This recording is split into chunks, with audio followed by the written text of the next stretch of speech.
हर हर महादेव। देवों के देव महादेव जी के चरण में प्रणाम करती हूँ, मेरा प्रणाम स्वीकार हो। माता गौरा पार्वती के चरण में प्रणाम करती हूँ, मेरा प्रणाम स्वीकार हो। गणपति ललनमा के चरण में प्रणाम करती हूँ, मेरा प्रणाम स्वीकार हो। माता पिता के चरण में प्रणाम करती हूँ, मेरा प्रणाम स्वीकार हो। सब गुरु भाई बहन के चरण में प्रणाम करती हूँ, मेरा प्रणाम स्वीकार हो। सब देवी देवताओं के चरण में प्रणाम करती हूँ, मेरा प्रणाम स्वीकार हो। गुरु भाई बहन, मैं कथा सुनाने जा रही हूँ। इस कथा को पूरा सुनिए और रहस्य जानिए। आधी नहीं, आधी सुनने में शिव गुरु का अपमानित होता है, पूरा सुनने में ज्ञान होता है। इसलिए कथा को पूरा सुनिए और रहस्य जानिए। हर हर महादेव, घर घर महादेव। एक बुढ़िया थी, वो पुजारी थी, बहुत बड़े पुजारी थी। शंकर भगवान के पूजा वो बूढ़ी माता बच्चेपन से करती थी और बच्चेपन से पूजा करते करते उनका शरीर भी थक चुका था और उनका वृद्धा हालत भी हो चुका था। उनका एक ही पुत्र थे और पुत्री और पुत्र नहीं थे, सिर्फ एक पुत्र ही थे। वो अपने पुत्र के शादी कर दिए। शादी कर देने के बाद भी वो माता पूजा ही करते रह गए। जब पूजा करते रह गए तो कार्तिक का महीना आया। जब कार्तिक का महीना आया तो जो माता, बूढ़ी माता थी, वो प्रतिदिन कार्तिक महीना में गंगा स्नान के लिए जाती थी और गंगा स्नान करके और पूजा पाठ गंगा के आरार पे करती थी और उसके बाद घर आती थी तो तुलसी में जल डालती थी, शिव गुरु का पूजा करती थी, उसके बाद भोजन करती थी। लेकिन गौ माता के भी पूजा करती थी। गौ माता के बिना पूजा किए हुए भर कार्तिक भोजन नहीं करती थी। सारा देवी देवताओं का पूजा करके और उसके बाद वो बूढ़ी माता जो थी वो गौ माता के पूजा करती थी और गौ माता के पूजा करके उसके बाद भोजन करती थी। भोजन करने से पहले वो गौ माता के पहले थोड़ी सी खाना निकाल के और गौ माता को खिला देती थी, उसके बाद ही अपने वो बूढ़ी माता खाती थी। वैसा ही बहू के आने पर भी करने लगी। जब बहू के आने पर भी करने लगी तो बहू देख देख के तड़पती थी, तरसती थी, गुस्साती थी। जलन होता था कि अरे ये कैसी है, इतना पूजा पाठ में लीन रहती है, सब घड़ी पूजा पाठ करते रहती है, इसको तो कुछ समझे में नहीं आता है। अच्छा कोई बात नहीं, इस बार तो हम नई नवेली हैं, लेकिन अबरी जब कार्तिक आएगा ना तो हम अपने माता को भी ले आएंगे और अपने माता को भी गंगा स्नान करने को लिए रख देंगे। ये बूढ़ी माता कितना करती है देखते हैं और इतना इसको उद्वास करेंगे, इतना माँ बेटी मिलके तंग करेंगे, इतना तंग करेंगे कि बुढ़िया घर छोड़ के कहीं चल जाएगी, जंगल में वन में रहने लगेगी, अपना प्राण त्याग देगी।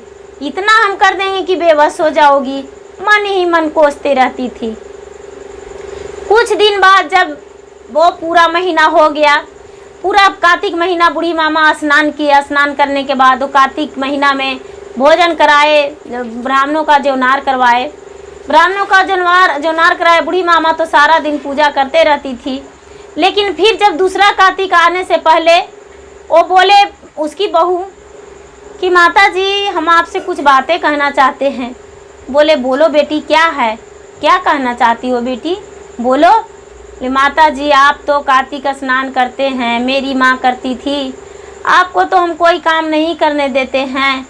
और मेरी माँ जो है वो क्या करती है कि अपने से सारा काम करती है, नहा धो के उसको बहू कुछ नहीं करके देती है। तो अपने माता को भी हम मंगा ले, कह रही थी हमसे गए थे तब कि बेटी तू चली गई तो कार्तिक स्नान में मुझे बहुत तकलीफ़ हुआ, समय से स्नान नहीं हो पाया, तो अपनी माँ को भी बुला लें। बोले हाँ बेटी बुला लो, इससे क्या दिक्कत है, दोनों बहनों की तरह रहेंगे, भर कार्तिक स्नान करने जाएंगे नदी में, बहुत अच्छा लगेगा बेटी, बुला लो। वो क्या किए कि अपने समधन को भी बुलवा लिए बूढ़ी माता बहू के कहने पर, और समधन भी आ गए। समधन आ गए तो दोनों मिलके गंगा स्नान जाते थे।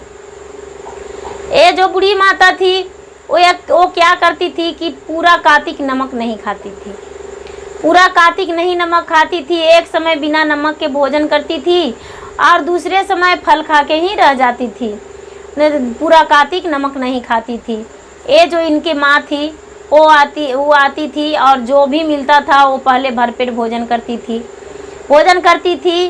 और जो ये मामा क्या किए थे बूढ़ी माता कि अपने लिए पूरा कार्तिक भर में क्या करते थे कि सूखे फल को जैसे गड़ी हो गया, छुहाड़ा हो गया, काजू हो गया, किशमिश हो गया, बादाम हो गया, अंजीर हो गया, और ये सब फल, बहुत सारे फल होते हैं, कितने के नाम धरें, तो वो सब फल को दूध में सिझा के और रख देते थे, और रख के और पूरा सुखा के वही खाते थे थोड़ा थोड़ा प्रतिदिन जब स्नान करके पूजा करके आते थे। तो ये क्या किए, बहू देखी कि अरे मेरा सास तो ये सब बना के रखी हुई है अपना लिए, लेकिन खाने तो नहीं देंगे। ये तो सास उद्वास करना चाह रही थी, अपने बहू उद्वास करना चाह रही थी सास को। तो ये क्या की कि अपने सास के लिए क्या की कि भूसा फेंट कर और चावल उला के और उसको पीस के और गुड़ डाल के और लड्डू बना दी। आई जो खोवा, दूध, सब काजू, किशमिश, गड़ी, छुहाड़ा, जीर, बादाम जो भी था सब कुछ के बना हुआ लड्डू अपने माँ के दे दी। और ये बूढ़ी मामा जब सुबह कार्तिक आया तो खाने के लिए गई। जब खाने लगी तो जैसा ही मुंह में ली वैसा ही कह रही कि अरे मेरा लड्डू ऐसा लग रहा है। समझ गई बूढ़ी माता कि ये बहू का हाथ है, कुछ नहीं बोले और भगवान से गोड़ लग के और खा लिए। लेकिन भगवान उसको भूसा नहीं रहने दिए थे और चावल नहीं, मन भोग बन गया था। वो बूढ़ी माता का कभी नहीं एहसास हुआ कि हम ये भूसे का लड्डू खा रहे हैं और चावल के। उन्हें लगा कि बहुत बढ़िया चीज़ खा रहे हैं। माता जो शिव जी का गोड़ लगते थे और गंगा माता को, तुलसी माता को, तो वो लड्डू महन भोग बन जाता था और माता गोड़ लग के प्रतिदिन खा लेते थे। और जब लास्ट कार्तिक आया, जब 5 दिन 7 दिन बचा, तो ये बोले कि क्या कहूँ बहन जी, हम तो थोड़ी दिन सिर्फ फल पर ही रह जाते हैं और 3 दिन तो पूरा उपवास रहते हैं। हम अन्न भी नहीं खाते हैं, सिर्फ जल पीते हैं थोड़ा मोड़ा। 1 दिन तो जल भी नहीं पीते हैं पूर्णिमा के दिन।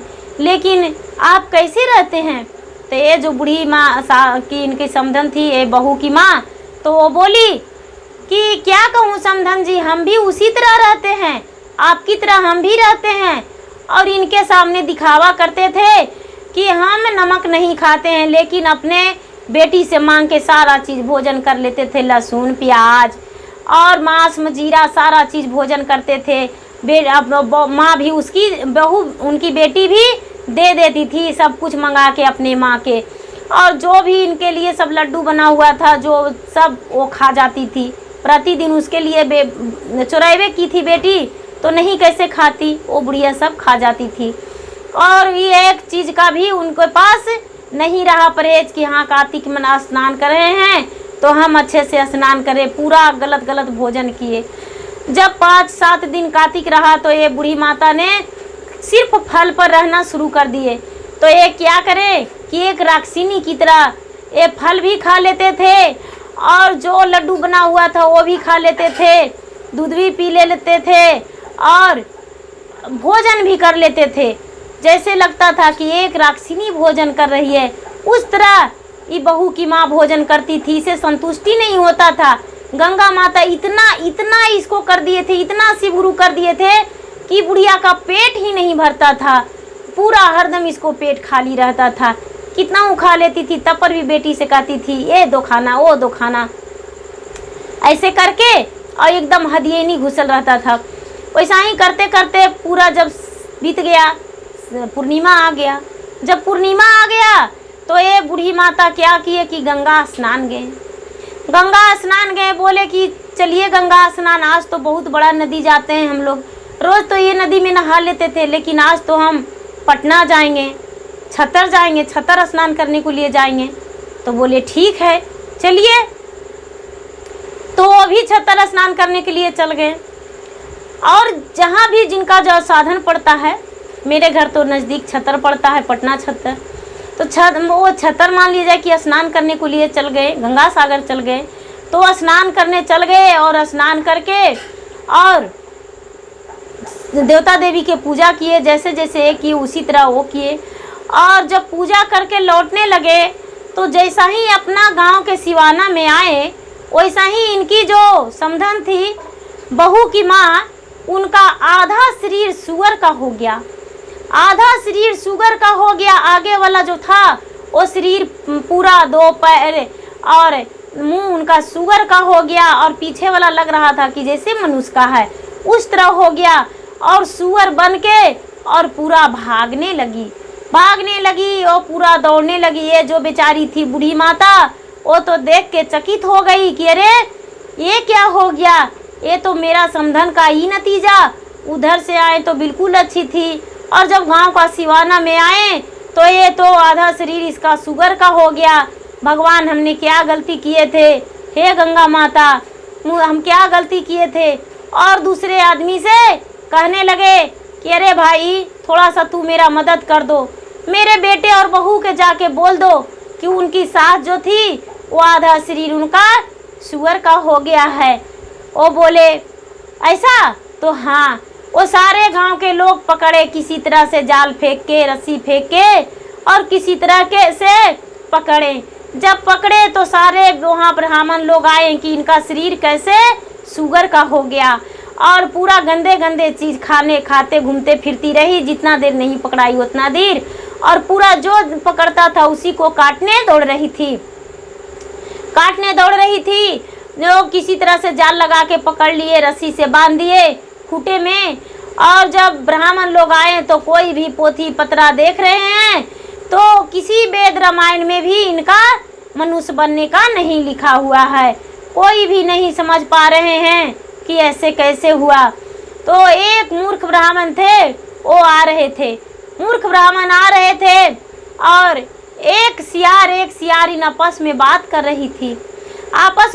रही थी कि एक बुढ़िया पापन है, वो आई है, अपने समधन किया, और जो जितना ये इनका पुण्य किया हुआ था वो बुढ़िया जो आई थी वो पाप में बदल के, और पूरा आधा शरीर उनका हो गया सूअर का और आधा शरीर मनुष्य का है, और पूरा पकड़ने से उसका शरीर पकड़ाया है किसी तरह से। ऐसा कहानी है। वो अपने पत्नी से बता रहे थे। उनका पत्नी बोले कि तो वो शरीर उनका कैसे शरीर होगा फिर से मनुष्य में। तो ये बोलते हैं इनका पति सियार कि जानती हो क्या है, वो जो बूढ़ी माता है ना, वो स्नान करके अपना पानी कठौती में बैठ के वो स्नान कर लेंगे, स्नान करके वही पानी से उसको नहला देंगे अपना चरण के धोमन से, तो ठीक हो जाएगा। क्योंकि ये बुढ़िया जो हैं, जो सती सावित्री हैं, सती हैं, इतना सती हैं कि बस रे बस, जिसका कोई कहना नहीं। गंगा की तरह इनका मन पवित्र है। ये बुढ़िया के पास, बूढ़ी माता के पास कोई छल कपट नहीं है। ये मूर्ख जो ब्राह्मण थे वो सारी बातें सुन लिए और चल गए राज दरबार में, जहाँ पर इनका रखा गया था। राज दरबार में ले जाके पकड़ के वहाँ रख लिए थे, और राजा से बोले, राजा पूरा ब्राह्मण को बुला के और दिखवा रहे थे। ये तो बेचारा गरीब था, बूढ़ी का बेटा। तो क्या किए कि जाके बोले कि हम इनका मनुष्य बना देंगे। बोले कि अच्छा, आप मनुष्य बना दीजिएगा तो आपका मुंह मांगा कीमत मिल जाएगा। बोले कि ठीक है, आज नहीं कल सुबह में बूढ़ी माता को मंगवाए। जब कल हुआ तो बिहान हो गया सवेरा, तो जखनी सूरज नहीं उगा था उसी समय में बूढ़ी माता को मंगवाए कि इनका जो समधन है उनको बुलाइए। उनको बुलवाए, गंगा जी से पानी मंगवाए कि जाइए गंगा जी से पानी ले लाइए नदी से पानी लोग लाए। बोले कि ये बैठ के कठौती में स्नान करेंगे। वो कठौती में बैठ के स्नान किया और बोले बूढ़ी माता के कि अपना जो चरण का धोमन है, उस धोमन से इनको नहला दीजिए, इस सूअर पे छिटिए। ये जैसे जैसे छिटिएगा वैसे वैसे ये मनुष्य बन जाएंगे। क्योंकि ये बहुत पाप किए थे। जब से ये आए थे, ये अपने इनके जो बेटी मंगवाए थे, उस समय से आपका माँ और बेटी मिलकर घर से आपको निकालना चाह रही थी। आप बताइए क्या ये सच है कि भूसे का लड्डू बना के दिए थे? वो बेचारी सबके सामने बोली कि हाँ, मुझे बहू ने भूसे का लड्डू बना के दे दी थी। बोली कि खाने पीने में समय से मिलता था आपको? तो नहीं देती थी बहू। क्या करें, बहुत कहने से देती थी, और नहीं तो अपने से भोजन दे लेते थे। जूठे कूठे बर्तन भी मसवाती थी, धोवाती थी हमसे, और कपड़े भी धुलवाती थी, हाँ ये सब सच बात है, लेकिन बाबा आप कैसे जाने? ओ बाबा बोलते हैं कि मैं 12 बरस आगे पीछे जाता हूँ। मुझे तो लोग मूर्ख ब्राह्मण कहते हैं, लेकिन हम मूर्ख ब्राह्मण नहीं हैं, हम एक बहुत बुद्धिजीविक ब्राह्मण हैं, इसलिए इनका बारे में मैं सब कुछ जानता हूँ। और आप जब 3 दिन बिना अन्न पानी के रहे तो इन्होंने सारा चीज़ भोजन किए थे, और जब आप 5 दिन फल पर रहे थे तो ये मांसाहारी भी भोजन किए थे, इसीलिए इनका शरीर सुअर का हो गया। और पूरा महीना ये पूरा भ्रष्ट आपको भरनष्ट कर दिए। सोचते थे कि ये पाप आप पे लगेगा, लेकिन ऐसा कैसे? जिसका कर्तव्य होता है उसी को मिलता है फल, उसी का पाप भी और पुण्य भी उसी का मिलता है, तो आपको कैसे मिलता? इसीलिए आपको ये पाप नहीं मिला, पाप इन्हें मिल गया। आप इनका जो चरण धोए हैं इन पे छिटिए, ये मनुष्य बन जाएंगे। बूढ़ी माता सोच रही थी, बहू से डर रही थी कि बहू भल ना घर जाए और 4 बातें सुना दे, लेकिन वहाँ पे तो बहू का चल ही नहीं रहा था। ये क्या किए कि माता किसी तरह से, बूढ़ी माता वो जल छीटने लगी। जब पूरा जल छीट दिए तो बुढ़िया फिर से जो सुअर थी वो बुढ़िया बन गई। तो सारा लोग बोले कि पहले बुढ़िया की अपने समधन के पैर धर के, चरण धर के और माफ़ी मांगो, क्योंकि तूने तो एक सुअर बन चुकी थी और पूरा नगर में घूम रही थी, कूद रही थी, नोच रही थी, इसीलिए इनका चरण धरो और इनसे माफ़ी मांगो। तूने जो किया था उसका कर्तव्य का कमाई तुम्हें मिला था। तो वो बुढ़िया क्या की, वो चरण धर के और माफ़ी मांगी और सारा बातें स्वीकार किया कि हाँ ये सही बात है कि हम कार्तिक के नाम पे वह नष्ट किए थे, हम नहीं जानते थे, मुझे पता नहीं था कि कार्तिक का स्नान क्या होता है, इसीलिए मेरी बेटी तो बुलाई तो हम आ गए, लेकिन पूरा महीना हम मांस, मंजीरे, लहसुन, प्याज किसी चीज़ का भी वर्जन ही नहीं किए, और जो भी बुढ़िया के लिए बनता था इनके लिए वो सारा चीज़ हम भोजन कर लेते थे, मुझे पेट नहीं भरता था। वो ब्राह्मण बोले कि आपका पेट एक दरिद्र के समान बन गया था, आप एक दरिद्र, छोटा दरिद्र बन गए थे, इसीलिए आपका पास में संतुष्टि नहीं था, क्योंकि आपकी जो बेटी थी वो इनका देखकर बहुत जलती थी, इसीलिए आपके अंदर दरिद्रता ढुक गया था। देखिए अब से ऐसा नहीं कीजिएगा, यदि ऐसा करेंगे तो आप पे भगवान कभी खुश नहीं होवेंगे, गंगा माता और शिव गुरु, क्योंकि गंगा माता कोई और नहीं है, शिव के जटा में बंधे रहते हैं। शिव अपने जटा में बांध के और गंगा को रखते हैं, तो गंगा एक शिव का धारा है, जटा का धारा है, शिव से गंगा अलग नहीं है, शिव और गंगा दोनों जुड़े हुए हैं। तो शिव का आप पुजारी थे और गंगा माता का पुजारी थे, इसलिए शिव गुरु ने इनका परिणाम दिए, और परिणाम देकर, ऐसा सजा देकर आपको दुनिया के सामने आपका चेहरा लाए। आपको बहू ने भी गलती मानी और गलती मान के अपने सास के चरण धर के और बोली कि माता जी अब से ऐसा नहीं करेंगे, मुझे माफ़ कर दीजिए, बहुत बड़ा भूल हो गया माता जी, अब ऐसा नहीं करेंगे। सास क्या करेंगे, सास ने माफ़ कर दिए और माफ़ करके सर पर बहू के हाथ रख के आशीर्वाद दिए सुहागन रहने का, और वहाँ से सब लोग घर गए। जब घर गए तो बहू का पूरा स्वभाव बदल गया और अपने सास को एक देवता के समान मानने लगी, और अपने सास के साथ बहुत अच्छे से एक माँ बेटी की तरह रहने लगी, अपने पति के साथ भी बहुत अच्छे से रहने लगी, और सोचती थी कि यदि गलत करेंगे तो हो सकता है माँ वाला हाल मुझे भी हो जाए, इसलिए डर डर के बहू रहने लगी। तो प्रेम से बोलिए शंकर भगवान की जय। हर हर महादेव, घर घर महादेव। गुरु भाई बहन आपका बहुत बहुत धन्यवाद। मेरा वीडियो अच्छा लगे तो इसे लाइक कीजिए, शेयर कीजिए, सब्सक्राइब कीजिए। हर हर महादेव, घर घर महादेव।